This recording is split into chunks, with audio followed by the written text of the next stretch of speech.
afternoon, everyone. And for all of you here in person, if I could please have your smiling faces come down to the front, that would be really terrific.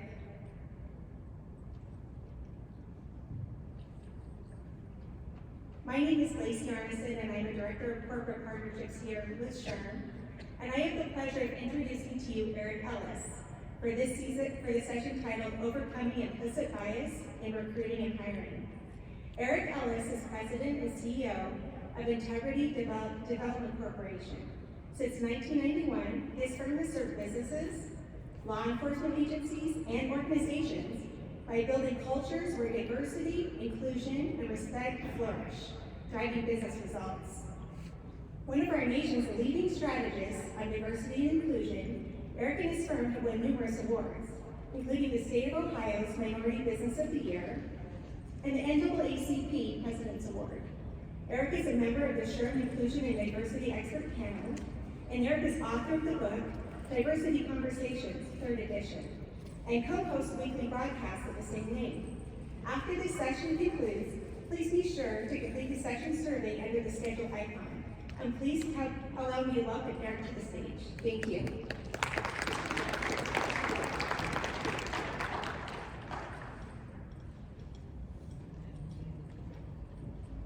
Good afternoon. Let me say that again, so we're going to have to be really loud because it's a big room. Good afternoon. Good afternoon. I am so delighted to be here with you. I've been excited for this opportunity to have this conversation with you about overcoming implicit bias in recruiting and hiring.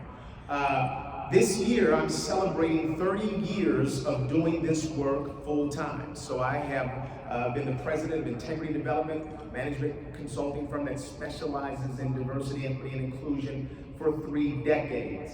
Many people consider me a pioneer in the field, and yet my father was a pioneer before me. He was born and raised a farmer with 12 brothers and sisters, but he went to Cincinnati with a wife and 5 children to get his PhD in psychology. He worked as an internal consultant for Procter & Gamble, and he left there to start his own business and to help start the industry. So you're kind of in for, my dad was a consultant, my mom was a preacher. You're going to kind of get both of those as we enter into this conversation. When I started doing this work, I thought that my job in many ways was to be like a diversity ghostbuster. Sort of to go into organizations and sort of gun down the racist, sexist, bigoted homophobes, you know. That's sort of how I started that. I always had a formula that, you know, I was going to lose a third of the class because I might call them a racist or a sexist. A third was going to be on the fence, like I'm not sure if this guy is, you know, sane or crazy. But the third that I won over, they were literally going to change the world. And my faith is important to me. I felt like God said, Eric, why are you losing so many people? So in the early 90s, I transformed my style from one of blaming and shaming to one of becoming more transparent around my own biases. You see, I believe that bias is a human condition. And then trying to create environments that were psychologically safe so that people could then feel free to express who they were and what they're struggling with. And many times when we start having this conversation, I'd say to you that some people remind me of how it was when I was growing up. In my family, there were 5 of us. Before the winter, my mom would line all 5 of us up in front of the refrigerator, and she'd make us take a big old tablespoonful of cod liver oil. Now, cod liver oil is the nastiest thing you can ever taste. But, you know, somehow it was supposed to, if you take it, you know, you make a nasty face, walk off, but it was supposed to keep you safe from everything that might affect you through the winter.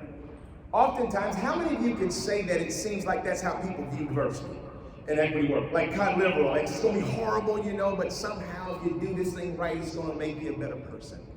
Well, I believe that we have to sort of enjoy ourselves while we are learning and while we are, you know, trying to make progress. So let's look at the 3 points that we want to cover over the course of the time that we're together, and then I want to make sure that I make time for you to ask any questions that you may have. Number 1, we want to reflect on the opportunities and challenges related to recruitment and the selection of diverse candidates. Number 2, we want to recognize and mitigate the influence of unconscious bias. And then thirdly, we want to identify new skills and approaches to achieve what we at Integrity Development call sustainable inclusion. And so there are 3 takeaways that I want you to leave this session with. How many of you know it's a good thing if the speaker has some PowerPoints or something that you can take back and reflect on later? If they're not in there now, we'll make sure that they are uploaded so that you will have an opportunity to take those with you. The one takeaway I want you to walk away with is assume that bias is present in every stage of the recruitment and hiring process. Number 2, I want you to walk away with an understanding that we need to constantly reflect on each candidate's talent, skill, ability, and strengths. And then finally, I want to really push you and encourage you, and I think you're hearing a theme already today that says that we have to establish people-centered workplaces in order to achieve sustainable inclusion. And so section 1 then has us reflecting on opportunities and challenges in this space. Why invest in this work? I think that it's important for us to ask and answer that question. For me, I'm reminded of the fact that in Major League Baseball, we had to sort of fight Major League Baseball in order to get a Jackie Robinson into the game. And then we had to fight the NFL, and then we had to fight the NBA in order to have them be open to recruiting diverse talent, only to make them richer. Isn't that crazy? And so one of the mindsets that I want you to have is that this work that we're trying to do is in many ways only for the benefit of the organizations that we're a part of. And there are so many of these wonderful organizations here that have been recognized for much of the work that they're doing to create diverse, equitable, inclusive workplaces. And a lot of what people are doing post-George Floyd is trying to make sure that they are representative and that they have a diverse team as it relates to all the different ways in which we are. Some of these companies are awesome. I'd encourage you to take a look at them if you're not already familiar with them. But also, secondly, I would say that success and why should we invest in this work is about our future. I'm a father of 5 children. I wanted children when I was a child, and they haven't disappointed me at all. I love every aspect of my children. But how many of you over there, and some of you don't have children, I want to appreciate that, but how many of us know that we still should be interested in our future and the young people that are going to come along? I don't know about you, but how many of us came out of 2020 with some new sort of commitments to value the things that matter most? I know I said that one of the things that I wanted to do is I wanted to live each day as though it might be my last. I want to give each day my very best. When I get up, if I don't do that, if I stumble, fall down, I get up, dust myself off, give myself grace, and start heading toward that. And then the other thing is to be willing to connect with people. And I would say to you that for me, if all I ever focused on in diversity, equity, inclusion was me, my family, my children, I don't think that I would have the moral high ground to be able to facilitate this conversation. It's only when I begin to care about you and your families and your children that I think that that provides me with the moral standing to then encourage us to take a strong look at this work. Recruitment begins with a people-centered work culture. I would say to you that oftentimes when we start talking about inclusion, the research says that 65% of our effort is put into fixing people, and then 70%, almost 70% of our success comes from improving our systems and our processes. So that's one of the things that I want to say to you is that we want to focus on creating people-centered workplaces, and we're certainly seeing that. I've done a lot of coaching within organizations, remote workers, and I know that when so many of the clients that I served, they were real hesitant around sort of the remote worker. Many of them were probably 5, 10 years away, and they just got sort of rushed into that. How many of you would say that that got accelerated in your organization? Right. And so one of the things that people were afraid of is that people are going to go home and they weren't going to work. And so what I'd say to you is that what I've sort of done my own little poll, and I'd say to you that what I've seen is that probably 80% of people that are working remotely for the first time are achieving at least as well as they did internally, and many more. They're literally not able to even turn work off. How many of you seen that? How many of you experienced that? Where, man, we used to have the drive time. When we go to work, then we come home, we had some time to wind down. And now all of a sudden, here we are around the clock working. And there's only maybe 5% of the people that just aren't getting it done at home. But how many of you know they weren't getting it done at work either? They just were there. We could see them. And so what I would say to you is that we have to value and trust, as Stephen Covey said earlier, our workforce. There's a study that just came out, many of you have probably seen this data, that said that 48% of America's working population are actively engaged in searching for another position. So those of us that are thinking about recruiting, my goodness, it's like we got a boat with holes everywhere. And so what I would say to you, the research also says that for those that are in a workplace where they feel engaged, it will take you between 25% increase in the salary to move them because they love where they are. And then for those that aren't engaged, it takes almost nothing. So if you want to sort of reduce your recruitment budget, we'll plug some of the holes in terms of making sure that we establish a culture that focuses on people. I'm so proud of my children. I love them and everything that they do. My daughter is my oldest. She just recently graduated with her MBA, got a beautiful job at Clorox, and she's happy working there. And she hasn't been there that long. But guess what's happened for her in the time that she's been at Clorox? Other companies, other suitors, if you will, have tried to recruit her. And just this last week, one of those suitors came with an additional increase of $30,000. And you know what? I was so proud of my daughter that she didn't take that bait. She stayed at the place that she is because Clorox has a wonderful culture, and she's got an amazing boss who is a great teacher and mentor.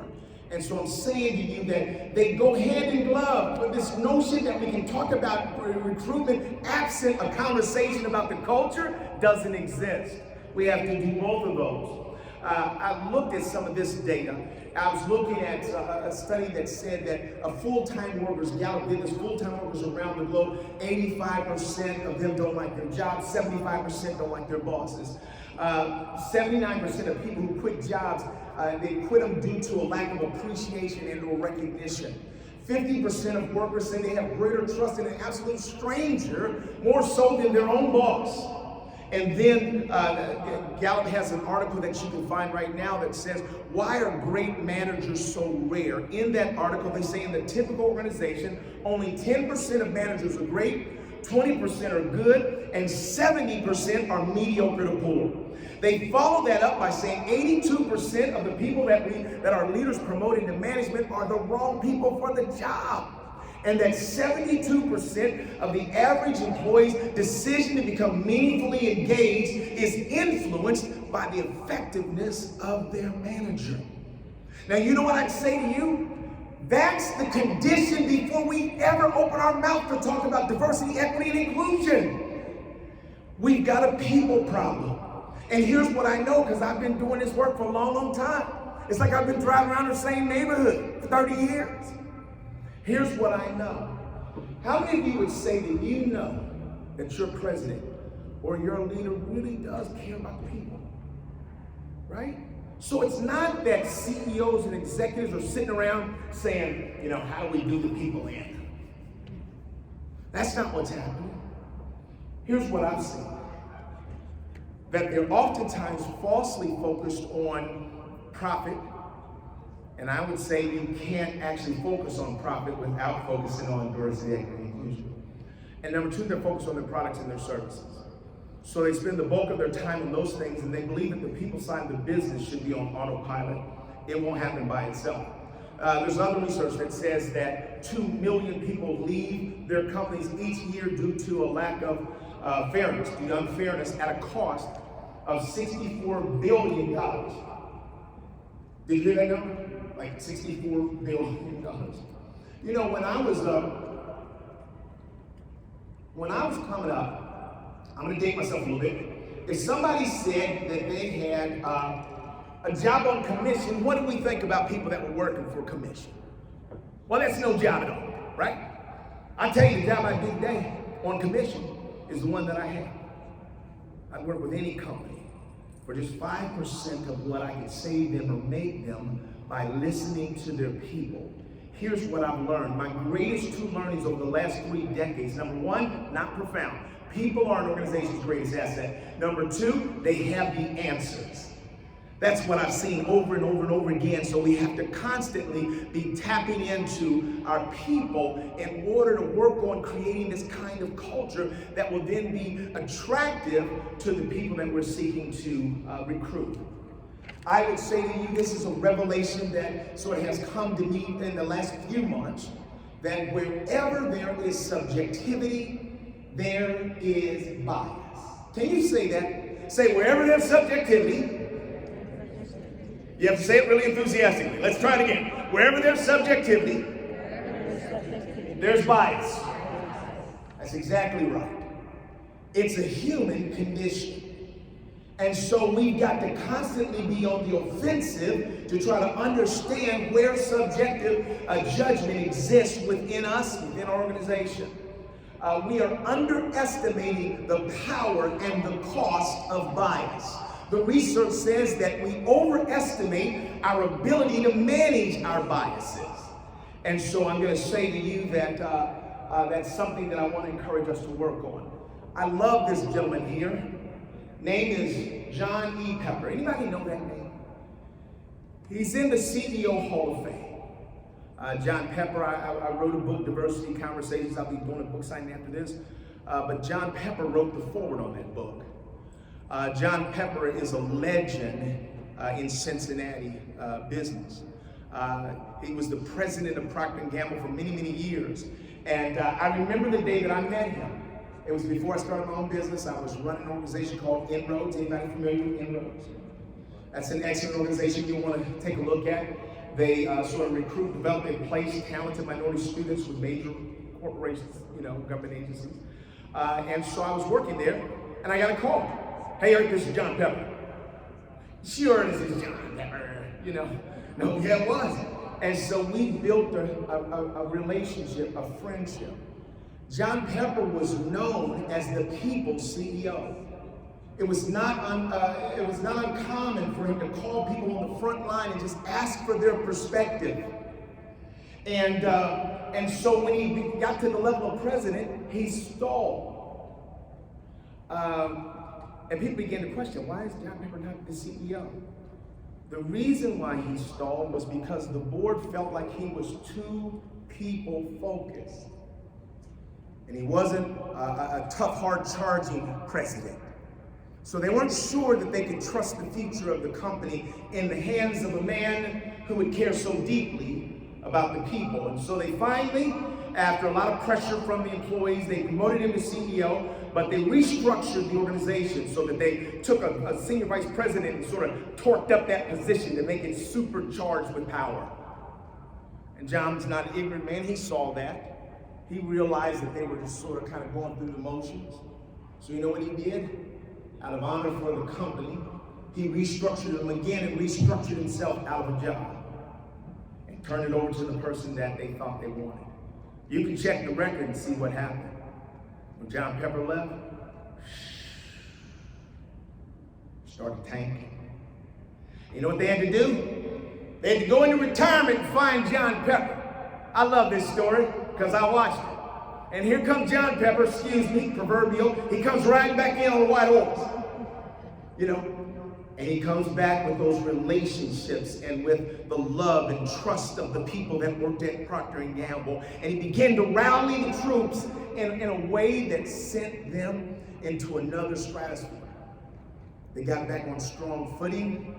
I think their stock prices doubled or something like that. And then he left again under much better terms. But I say to you that trying to create a people-centered culture is part of what I want to emphasize. Section number 2, recognize and mitigate the influence of unconscious bias. So we're going to talk about bias reduction techniques, sort of reviewing 3 categories of hiring biases, and then sort of bias reduction techniques. We'll talk a bit about that. One of the terms that I created years ago is this term that says that I believe that we ought to focus on destigmatizing bias. Can you say that? Destigmatizing bias.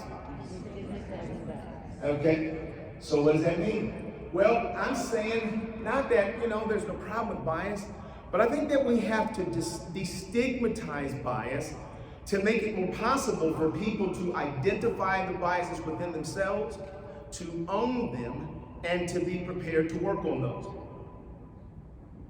One of the reasons why I'm not completely afraid of people finding my biases out is because I know that whoever interacts with me in the world is going to have their biases too. So the question is not whether we have biases or not. The only question is, have you decided to own them? And I believe that part of the craze around implicit or unconscious bias is because we have not figured out how to create psychologically safe environments where people can own who they are and recognize that that's a part of this human condition. And so you know what I love doing? I love creating those environments where people can take a deep swallow and say, I'm going to say something. And I'll never forget, there was a gentleman in one of my classes, he said, Eric, I grew up, my dad was a Klansman. He said, and I grew up racist. He said, then my daughter, my only daughter, got pregnant by this black guy. He says, and I disowned her, I put her out of the house. He said, and I just had written her off because of the way that I had grown up. He said, but you know my wife, he said, she went on to marry that guy. He said, my wife, she's a softie. He said, so she invited the grandbaby over. He said, before I knew it, I was hugging the grandbaby, kissing it. He says, and then the next thing I knew, she invited my son-in-law over for dinner. He said, and Eric, I met him. He said, he's a better man than I am. He said, so my wife, my daughter, my grandbaby, and my son-in-law had yanked me into the 21st century. He said, but I got the same old buddies. He says, I need this class so that I can figure out how to make some change with them. I'm telling you that when we go about this the right way, it won't be as difficult. You all understand how unconscious bias is defined, so I don't have to go over all this. But I think that this is important for you to recognize that our brain, so we get information in our brain through our 5 senses. 75% of the information comes in through our eyes and what we see, 13% through what we hear, 6% through what we touch, 3% through what we smell, 3% through what we taste. Each second our brain receives 11 million bits of information. You all have heard that before. Our brain can handle 40 of them consciously, and actually, 3 or 4 things is all we can consciously remember. So our brain then has to do something with that excess information. It pushes it down into our unconscious filing system, creating mental models that we then live from. There's so a lot. We talk a lot about unconscious bias, but sometimes we don't give people the formula. How many of you know that's a problem? You told me I got bias, but you didn't give me the antidote, right? So I need that. So here's one of those. There was a study done by the University of Wisconsin in 2012 that they looked at how to reduce unconscious bias in measurable ways over time. They identified 3 steps that do that. Step number 1, we have to increase our awareness of inequity. Here's part of your problem, organizational leaders. that sometimes we have not done the work to understand how inequity manifests itself within our organization. And then we're mad at people that come to the class and say, why am I even here? Because we've not made the case. Now, how many of you know we got a little bit of challenge there between us, HR, and legal? We ain't just, hankering to, just put all that out there. But here's what I would say to you. Step number one in sort of decreasing unconscious bias is increase our awareness of inequity, how it exists in society, in our organization, and inside of us. Step number two, we have to increase people's empathy and concern. A couple ways you can do that. Sometimes, so I love thinking about myself as a bridge builder. But here's what I tell you, that the only reason why I exist in many respects is because of protesters and agitators. That without people there that are willing to push back and be the squeaky wheel, there is no just listening to a balanced thought around this.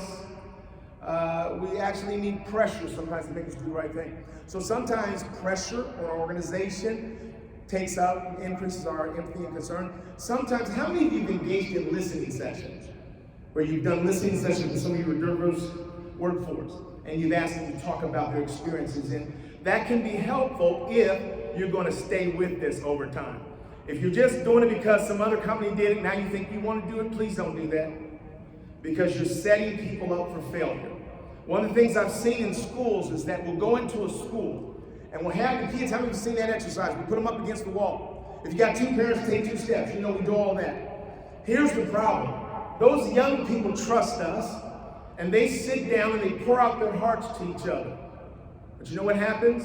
We never follow up. We never come back for the second conversation. And so what happens is the things that they shared downstream, a couple months later, now those same things that they bared their soul with, those things are being used to bully. So if we're not trying to really stick with cultural change, I would say sit it out. If your organization is not even interested in diverse recruitment, sit it out, just see how it works for you. And then thirdly, we got to develop strategies and techniques to help us to reduce unconscious bias. We must improve the quality of what our eyes see. Now, before everything's shut down in the country, my wife and I got 4 kids. We go out to dinner with them. I don't know about your kids, but my kids would spend more time taking selfies and sort of taking pictures of the food. Anybody seen that? Just take pictures of the food and upload it to Instagram and all like that. The researchers said that these young people are going to remember more about the selfies they took than the experiences that they ever had. But all of that sort of reinforces this notion that we have to improve. So much information is coming in through our eyes, then we have to improve the quality of what our eyes see. So I'm going to share with you some techniques to achieve a sustainable reduction in your biases. Number one is P, perspective taking or perspective getting. There's some psychologists that are moving away from perspective taking to perspective getting. Because taking assumes maybe that you can just guess about somebody else's life. Getting says you have to go to them in order to learn more about them. There was a meta study done of 40 years of diversity, equity, inclusion, training, and work, and they identified only 2 things that moved the needle consistently over those 40 years. Number one was perspective taking, seeking to understand what other people's experiences are like. Number 2 was developing strong, challenging action plans. So if you walked away, that right there is worth your trip to the conference. Those 2 techniques, those insights there. Number 2 is increase diverse relationships. A lot of the work that I do is retraining and coaching, and it's not uncommon for me to have men that say to me, well, Eric, ever since the Me Too movement, brother, I'm afraid to say anything. And I'm like, come on, and really that's your biggest fear? But I would say that the way that you shouldn't meet, so they say things like, well, I don't even want to meet with women. Certainly I don't want to have a private meeting. Well, how many of you know that that's wrong and literally the dumbest thing that you can do? You don't want to run from people, you want to develop meaningful relationships. Because where there are relationships, there's less likelihood of offense or greater offense. And so I encourage that.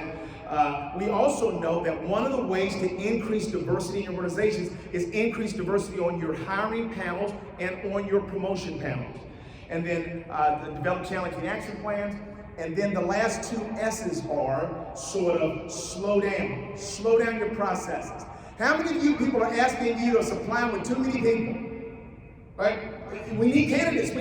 And so we're so busy trying to get these candidates that we go back into system one thinking. System one thinking is our reflexive brain, our instinctive brain. It is in many ways our bigoted brain. We need to be able to move in system two thinking, which is our deliberate brain, or our slow brain, or our inclusive brain. So slow down so that you can make better decisions. And then stereotype replacement. Here's one of the things that you can't do easily. You cannot just simply focus, I'm not going to be biased. I'm going to put it in my mind. I'm going to focus on it. I am not, no longer am I going to be prejudiced. No. The research says that as we do that, all we in fact do is suppress our biases and hyper-focus on them. As we suppress it, it's almost like eating a sponge sandwich like filled with water. So it's like getting our stomach just expanded and then sort of pop up. So we've got to do something other than suppress them. We have to recognize what they are and then try to make a list of things that are true about individuals or other cultures, so that when those stereotypes come to mind, we take those out and we replace them with things that are true about individuals, departments, management levels, and diverse groups. And then the research says that when we practice these techniques, any two of these techniques on a weekly basis, there's three things that happen. Number one, we decrease our inflated self-perception. What does that mean? Anybody want to yell that out? That means we stop thinking so highly of ourselves or like we've got this down. Number two, we increase our empathy toward others. And then finally, we reduce explicit and implicit biases. I think this slide is critical. I think that when you are into this work, how many of you have seen a sort of growing, quiet backlash? Yeah, exactly. And so I would say to you that you have to create inclusion and avoid exclusion. And I believe that you have to do that strategically. Toyota's our largest client. They've been a client of ours for 26 years. We've trained over 150,000 team members. We weren't their first choice.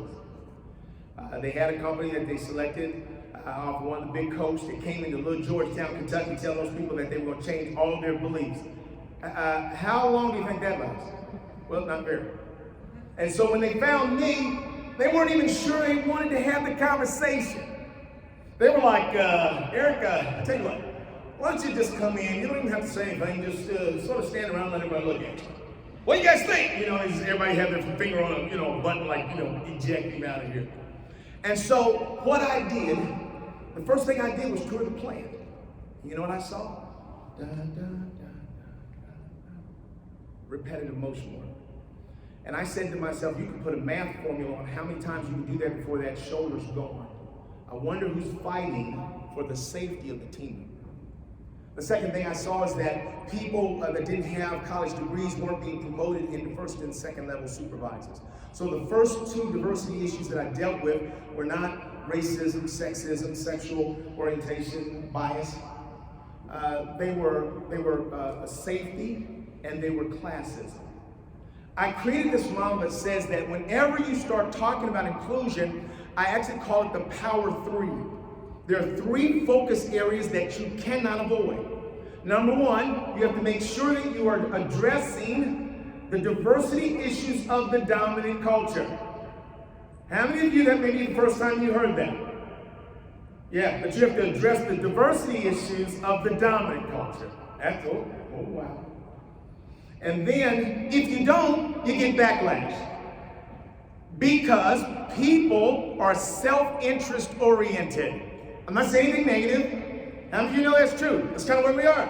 We're there. So nobody wants to come to a party that they think is thrown for somebody else. And so you got to make sure that you deal with versus the pajama culture. Number two, you have to deal with the diversity issues of traditional diverse groups. I remember last year, in the height of the protest, I was getting emails, texts, DSW, Black Lives Matter, TJ Maxx, I like the shop, TJ Maxx, Black Lives Matter.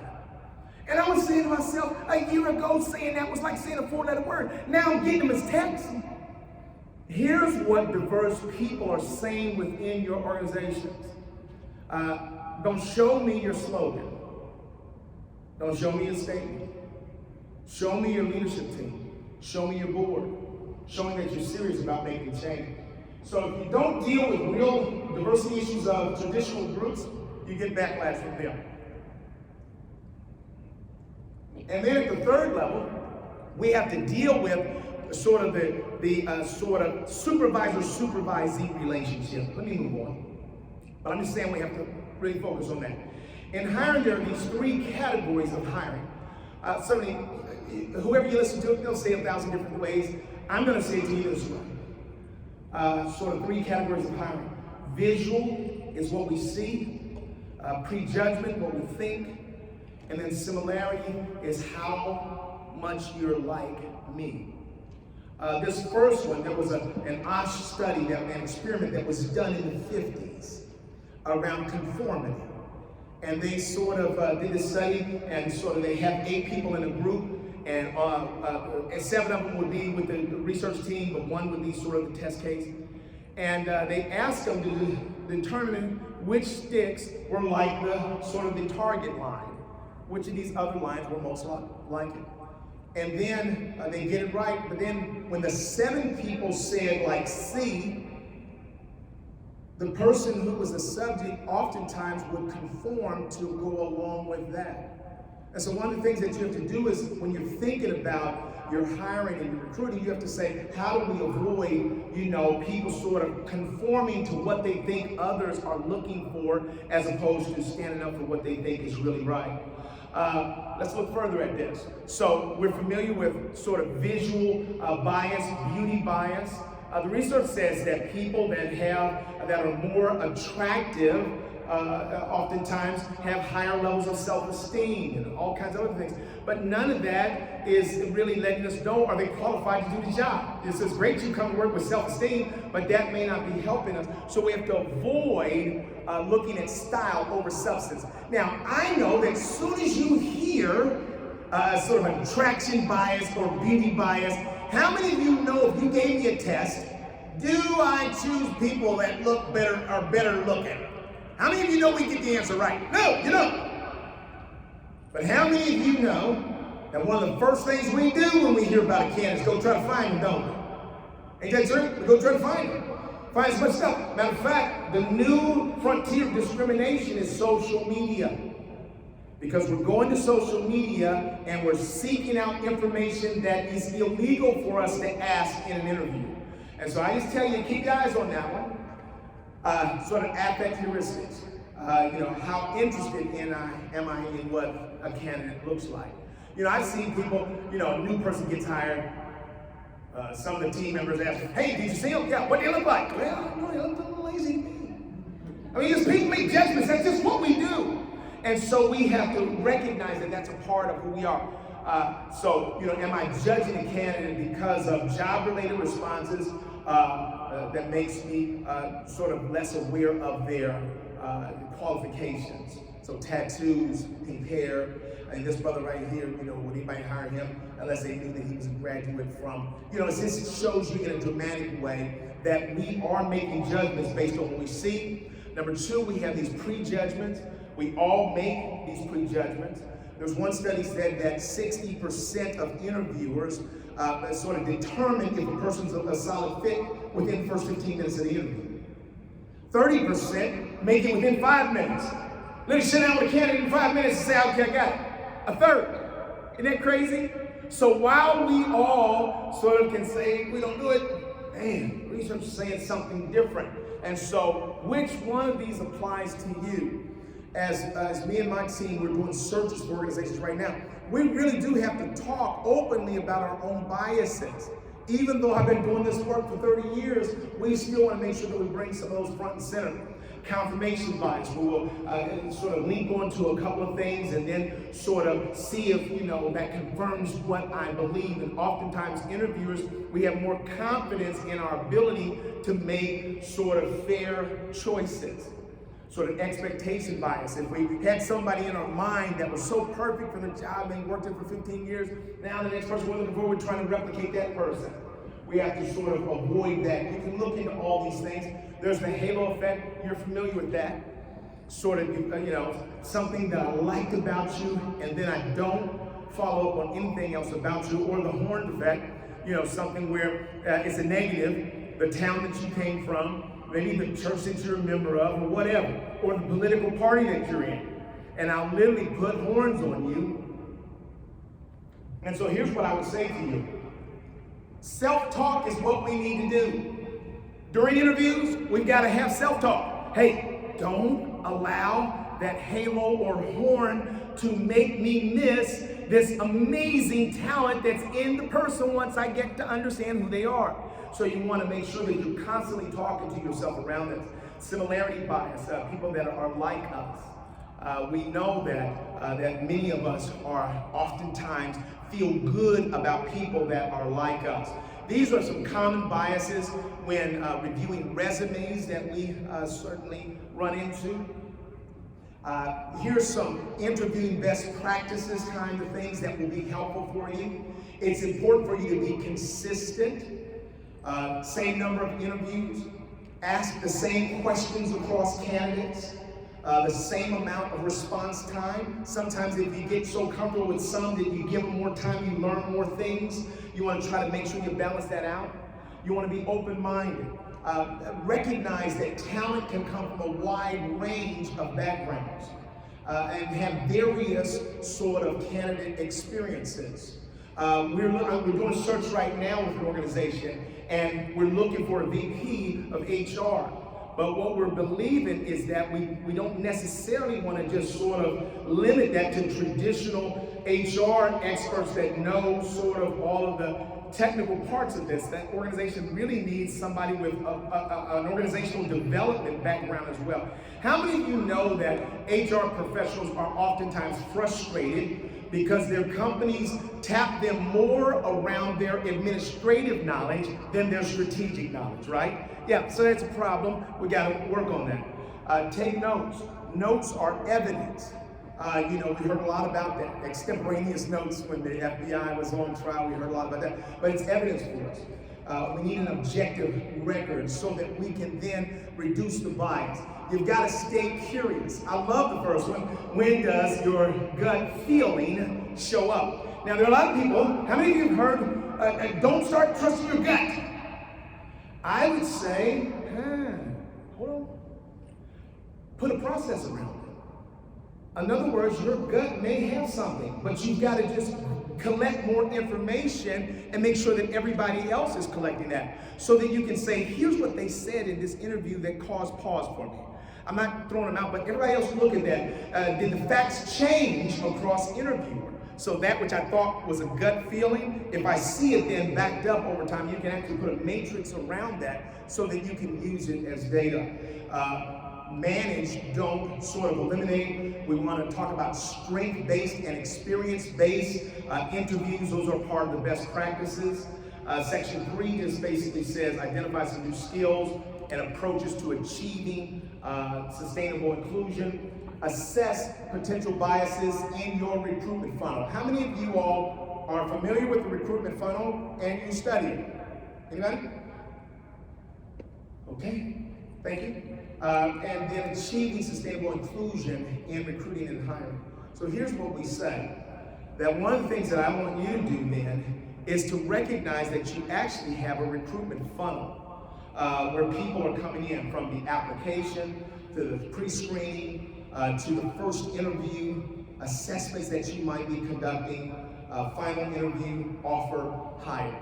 Here's what we want you to do, is the issue is we have to have data-driven DEI, recruitment solutions. In other words, so what I'm saying to you is that we've got to study where are we having a breakdown in our recruitment process. Are we getting enough candidates, diverse candidates, even in the application stage? If not, then that's breakdown. So we got to figure out how do we adjust that. In our pre-screening, we're looking to them. Is that number getting cut down? In the first interview, how many are making it past that? So I'm basically saying to you that the solution is put together sort of a dashboard that helps you to understand what's happening in your recruitment system. And then the benefit is that we will be able to fix those systems and be able to sort of, it's like a smart bomb, but you're able to sort of with intelligence begin to identify where we need to spend our time, energy, and resources and prioritize those. And so reducing bias in our services, language matters. And so we have to look at the language that we use, even in our job descriptions, making sure that we're using inclusive language. We want to look for what are the minimal standards. In other words, don't put in your job description the maximum what you want, actually the minimum. So it gives you a better opportunity to look at the widest slate of diverse candidates. And then preparation. What do we need to do to make sure that we trained our sort of recruitment team, our search team, our talent team? Have we trained them on unconscious bias? Have we put together an interview guide? And then always question yourself. And here's where I'm going to start landing the plane. I believe, again, that we have to focus on developing sustainable inclusion, that our best practices around recruitment mean nothing if we haven't worked on our culture. When we work with organizations, we think that it's so important for you to go through phases, that you have to make sure that you're working with the right partners. And so phase one is really taking your leaders through sort of an understanding of the business case of this work, giving them an overview, sort of doing some assessment around their cultural readiness, through things like the IDI, Intercultural Development Inventory, so we can give them some feedback around that, and then pause, see how do we feel. And then move into phase two, which is really a current sort of state analysis where we do a deeper dive, sort of understanding of our systems and processes and where bias may exist. And then finally, phase three, we're developing sort of a DEI strategy sort of for the next 1 to 3 years. And so, again, I've said that there are 3 takeaways that I want you to walk away with. Number 1, assume bias is present in every stage. Number 2, constantly reflect on each candidate's talent, skill, ability, strengths. Number 3, establish people-centered workplaces to achieve sustainable inclusion. The next thing I'm going to show, before I open it up for questions, I want to share with you one last thing, and this is because for me, our work around diversity, equity, inclusion, it's not just a job for me. It's really a way of life. I know why I was born. I believe that my purpose on earth is to reconcile people one to another. Some of my favorite people to train are self-described good old boys. I love that. And I love showing them respect that they don't expect. And I love seeing the excitement in their eyes when they realize that they're included too. So my older brother had gotten cancer. At the end of 2019, I asked him, that was the last time I was here. I asked him at the end of 2019, I said, Duke, have you ever gone on vacation? He said, no, Eric. I said, well, man, let's go somewhere. Where you want to go? He said, I don't care. I said, let's go to Vegas. And so in February of 2020, my older brother and I came to Las Vegas and had ourselves a blast. And then he went back, and then in March, as we all know, the country shut down. And then in June, I sent him a song. You see, I'm a songwriter. I love music. All my kids are beautiful singer-songwriters. I've written over 300 songs. It's another story for another day. But I sent him a song, Black Lives Matter. And he sent me a message back and said, Eric, I love that song. You got to get it out there. and then that week he died. And so my brother, Dr. Duke Ellis II, died on June the 17th, 2020, the same day that my father, Dr. Duke Ellis I, died on June the 17th, 1989. And so as a tribute to my brother, I went to the internet and I found all kind of pictures and images.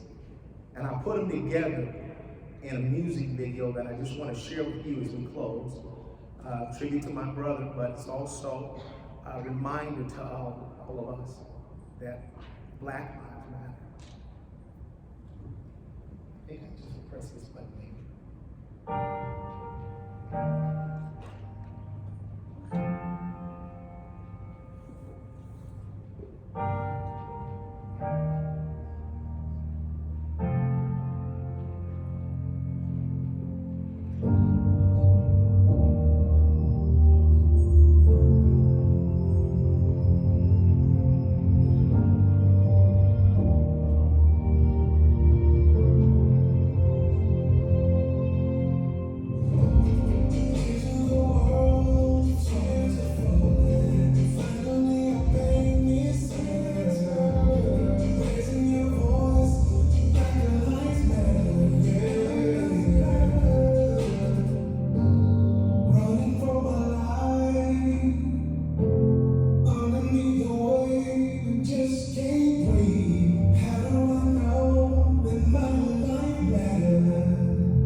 Thank you.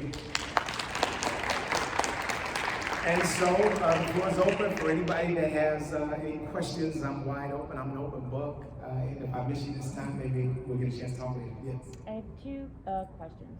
So if an organization, I work in financial services.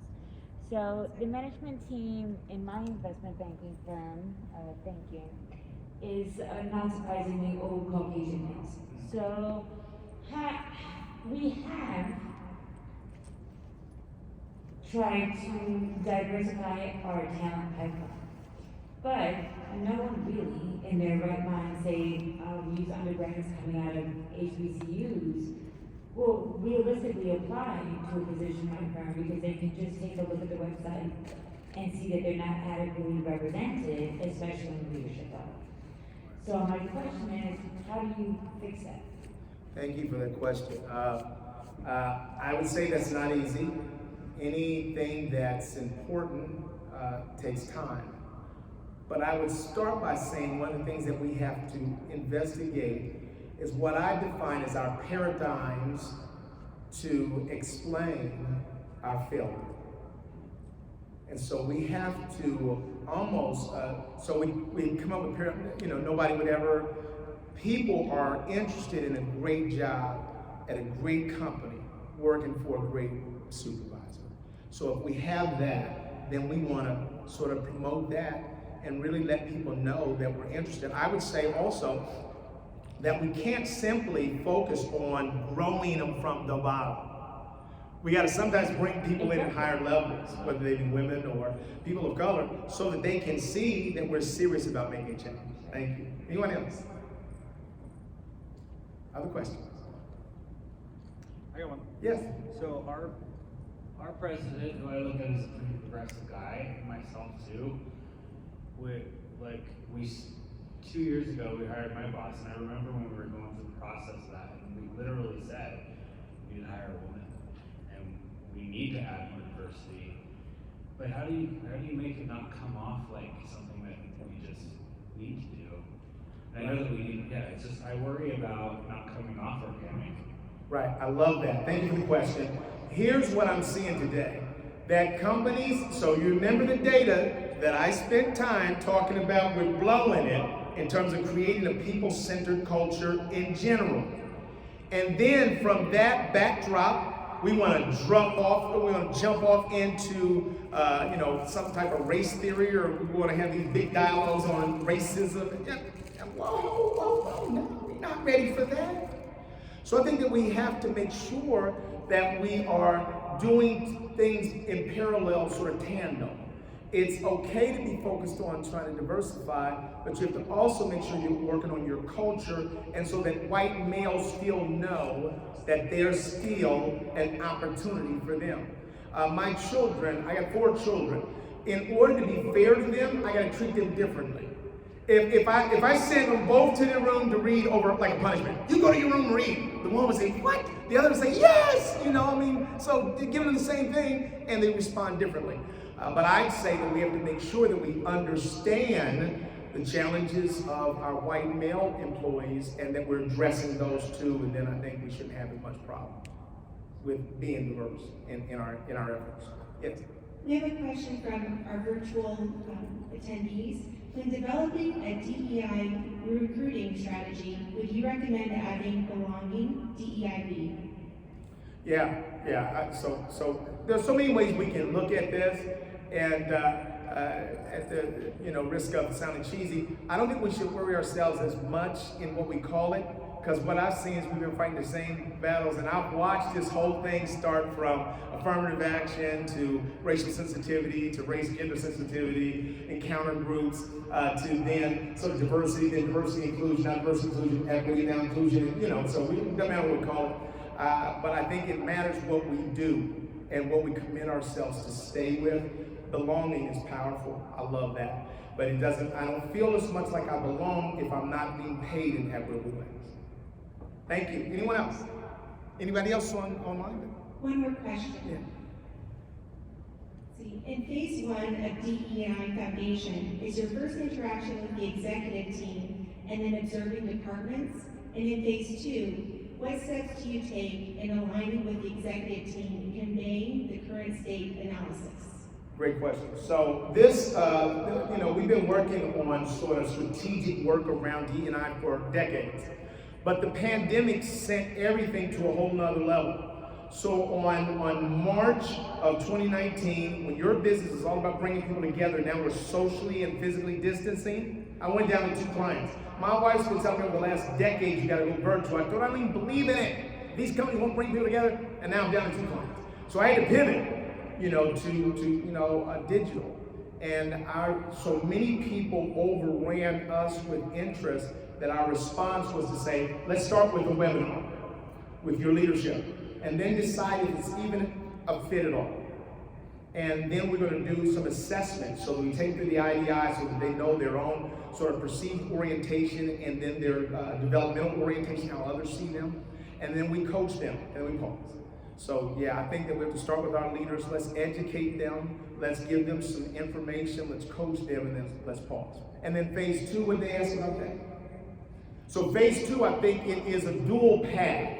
So in phase 2, we believe you've got to assess the current state of your organization through an annual inclusion survey, focus group interviews, systems and processes inventory. But that doesn't inspire people. So in a parallel path, we have to now educate the rest of our workforce because we want to create a top-down, bottom-up kind of pressure so that people at every level of our organization understands what success looks like. Anybody else? Well, 33 seconds, yes. Thank you all. I appreciate you very much.